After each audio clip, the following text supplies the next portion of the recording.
Good morning, students. Students, we had already discussed about the land resources, usage of land, factors affecting land use, classification of land resources, conservation of land. Now we move to the next topic. Our new topic is soil resources. In this topic, we learn about the different topics, factors of the soil formation, soil profile, types of soil, soil erosion and degradation, conservation of soil. Let's start the topic soil. The thin layer of grainous substance covering the surface of the earth is called soil. Soil होती क्या है? Soil एक छोटे छोटे दानेदार कणों की एक पतली परत होती है हमारी अर्थ के ऊपर, जिसको सोइल कहा जाता है. It is closely linked to the land. ये क्लोजली लैंड के साथ ही लिंक्ड होती है. Land forms determines the type of soil. Soil is made of the organic matter, minerals and weathered rocks found on the earth. This happens through the process of weathering. The right mix of minerals and organic matter make the soil profile. Soil किससे बनती है? Soil हमारी अर्थ के ऊपर पाए जाने वाले minerals, organic matters, weathered rocks, ये सारी चीज़ें हमारी अर्थ के ऊपर पाए जाते हैं और इन्हीं की वजह से ही हमारी सोइल बनती है. सोइल एक टॉपमोस्ट लेयर होती है अर्थ सरफेस की. It helps the growth of vegetations. ये वेजिटेशंस को ग्रो करने में हमारी हेल्प करती है. Crops production depends on the quality of soil. Crops की प्रोडक्शन सोइल की क्वालिटी के ऊपर ही डिपेंड करती है. Human beings and other animals are directly or indirectly depend on the soil for their food and other necessities. Animals और human beings ये सभी directly और इनडायरेक्टली रूप से कैसे ना कैसे सोइल के ऊपर ही डिपेंड रहते हैं, या तो फूड के लिए या किसी अपनी दूसरी नेसेसिटीज़ के लिए. दस soil is an important resource. इसलिए हम कह सकते हैं कि सोइल इम्पोर्टेंट रिसोर्स है. In soil first point is factors of the soil formation. Factors of the soil formation. तो factors of the soil formation में सोइल को बनने में बहुत सारे फैक्टर्स इम्पोर्टेंट रोल निभाते हैं. जैसे है parent rock, climate, relief, time, flora fauna, micro organisms etcetera. जैसे पेरेंट रॉक में बहुत सारे मिनरल्स आते हैं, कंटेंट आते हैं, टेक्सचर आता है, केमिकल्स आते हैं, कलर आता है. टेक्सचर मतलब सॉफ्ट और खुरदरा. क्लाइमेट फर्स्ट जो था parent rock.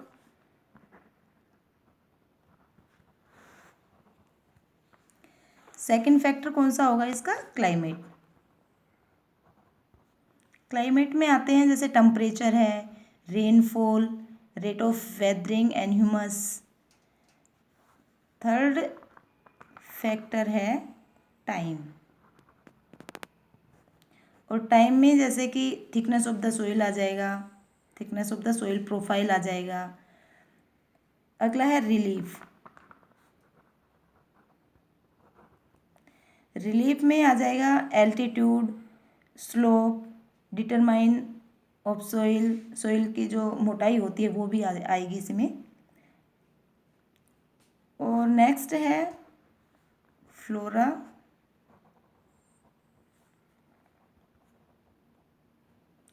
Fauna and micro organism. इसमें आ जाएगा the effect of the rate of humus formation. ये इसमें मस्ट होगा.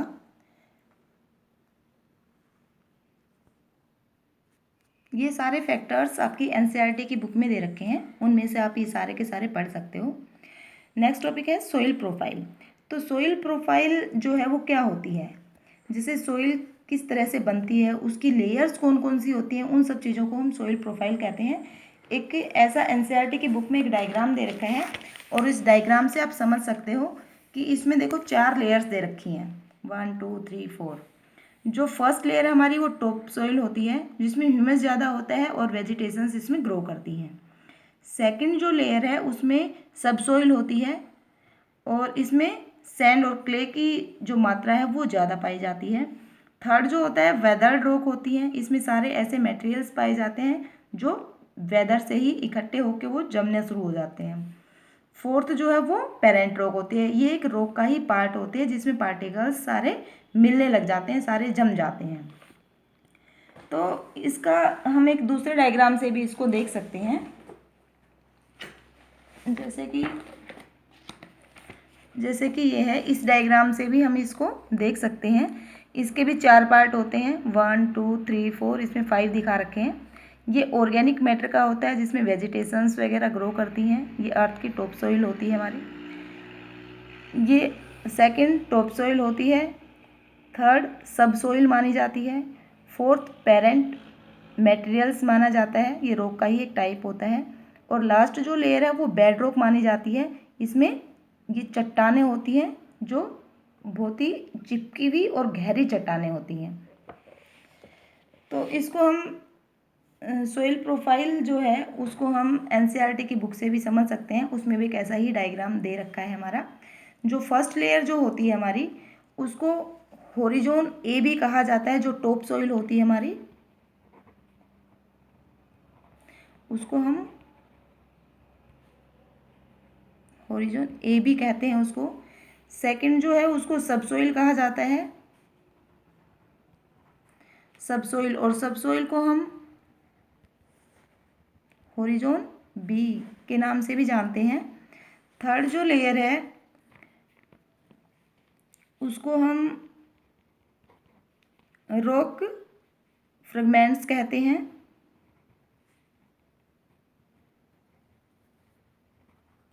इसको हम होरिजोन सी के नाम से जानते हैं।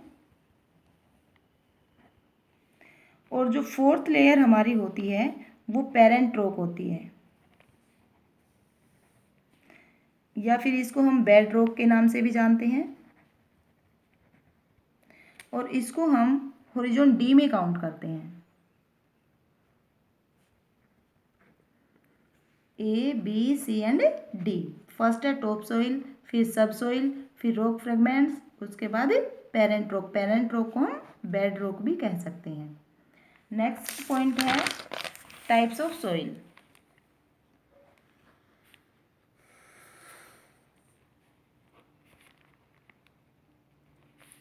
सोइल कितनी तरह की होती है, तो सोइल 6 टाइप्स की होती है। फर्स्ट जो टाइप है वो हमारा है alluvial soil.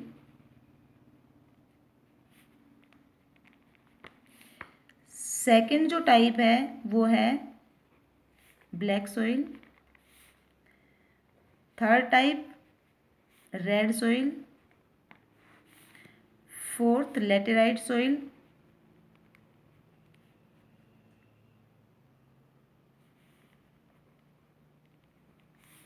Fifth mountain soil.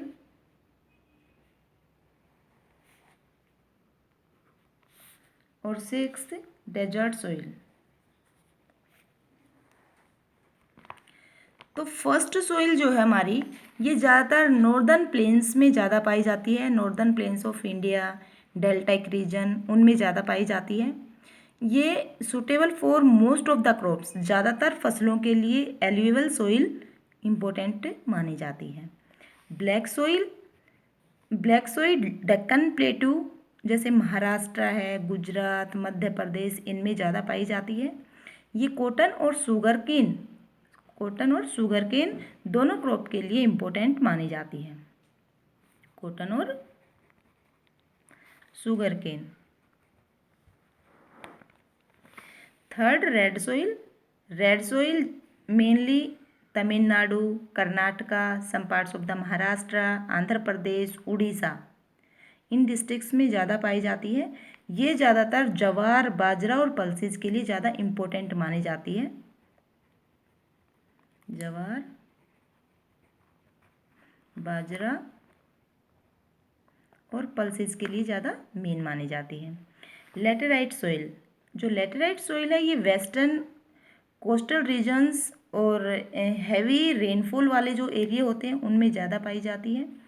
ये रबर की फसल के लिए, कॉफ़ी के लिए और कैसिव मीन्स काजू, इन फसलों के लिए ज़्यादा इम्पोर्टेंट मानी जाती है। रबर के लिए, कॉफ़ी के लिए और कैसिव के लिए इम्पोर्टेंट मानी जाती है। माउंटेन सोइल, ये बहुत ही फर्टाइल सोइल होती है। माउंटेनिंग रीजन्स होते हैं, covered with the dense forest areas होते हैं, उनमें ज़्यादा मेनली पाई जाती है। और माउंटेन सोइल जो है वो टी के लिए, कॉफ़ी के लिए और स्पाइसेस मतलब मसालों के लिए ज़्यादा मेन मानी जाती है। नेक्स्ट है डेजर्ट सोइल, और डेजर्ट सोइल जो है वो ऐसे एरियाज़ में ज़्यादा होती है जहाँ पे रेनफॉल बहुत ही कम होती है, या हॉट एरियाज जहाँ पे होते हैं, जैसे राजस्थान है, कुछ गुजरात का पार्ट है, वेस्टर्न हरियाणा है, इन ज़्यादा एरियाज़ में डेजर्ट सोइल पाई जाती है। ये मिलेट्स, ज्वार और बाजरा और बार्ले, इनके लिए ज़्यादा इम्पोर्टेंट मानी गई है। मिलेट्स,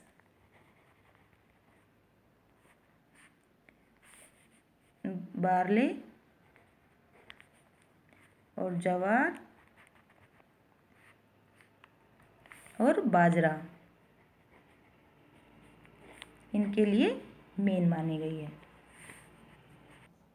बेटा टाइप्स ऑफ सोइल को हम इस मैप से भी समझ सकते हैं।